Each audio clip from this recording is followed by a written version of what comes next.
কাশ্মীরের অনন্তনাগে সন্ত্রাস দমন অভিযানে নিখোঁজ হয়েছিলেন বীরভূমের কুন্ডিরা গ্রামের প্যারা কমান্ডো সুজয় ঘোষ। আজ বরফে ঢাকা পাহাড় থেকে উদ্ধার হলো তার দেহ। 2018 সালে সেনায় যোগ দিয়েছিলেন এই 28 বছরের যুবক। গত সপ্তাহে দাদাকে ফোনে বলেছিলেন অভিযানে যাচ্ছেন, কয়েকদিন যোগাযোগ থাকবে না।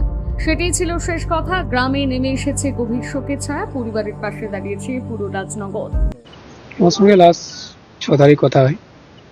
6 তারিখ কথা হওয়ার পরে বলেছিল যে আমার ফোন এখন একটু উপরে যাবো, তো ফোনে কোনো নেটওয়ার্ক থাকবে না। তো এরকম মাঝে মাঝে বলতো আর কি, মাঝে মাঝে হতো। তো তারপর থেকে আর ফোনে কথা হয়নি। তো আজকে সকাল 11:30টায় আমার কাছে ফোন আসে যে সুজয় একটু আঘাত লেগেছে, আইসিইউতে ভর্তি আছে। আমি তখন ব্যাংকে ছিলাম, আমি তাড়াতাড়ি বাড়ি এলাম। বাড়ি এসে বাবাকে বললাম, বাবা এই ব্যাপার, একটু চোট লেগেছে ভাইয়ের। ঠিক আছে। তারপরে ঠিক 1-1.5 ঘন্টা নাগাদ আবার ফোন আসে ওদের অফিসের সিও সাহেব ফোন করেন আমাকে যে আপনি কি সুজয় ঘোষের দাদা? বলছে হ্যাঁ। তো তারপরে কথা বললাম, হ্যাঁ স্যার বলুন। তো যে সুজয় আমাদের মধ্যে আর নেই।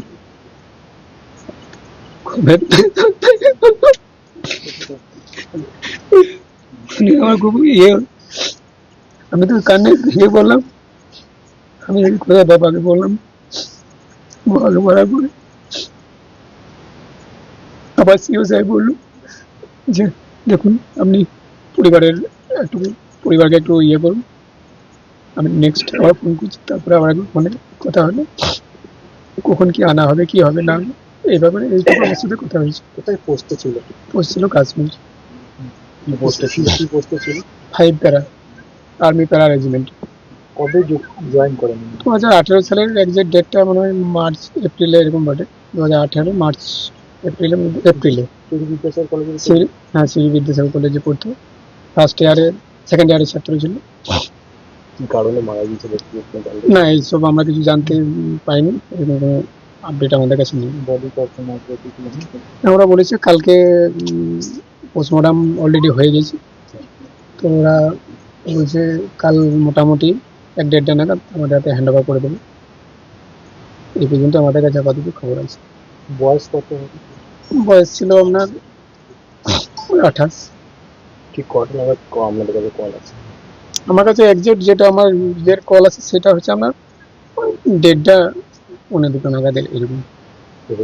কে জানায়? জানায় ভাইয়ের ডিপার্টমেন্টে একজন সিনিয়র ছিল, যেটা তার বাড়ি হচ্ছে লাভপুর। উনি আমাকে জানালেন। উনি তারপর আমাকে একটা ফোনের নাম্বার দিলেন ওদের অফিসে, যে অফিসে নাম্বারটা দিল, যে নাম্বারে আপনি একবার কল করুন। কল করলাম, আমি কল করে বললাম যে আমি सुजय घोषের दादा बोल रहे हैं, तो आपको मैं ये नंबर मिला है हमको। जी ठीक है, आपको थोड़ी देर में बात कॉल करें। उसके बाद वो सीओ साहब আমার নাম্বারটা নিয়ে পরে ওই নাম্বার থেকে আমাকে ফোন। পরিবারে কে কে রয়েছে?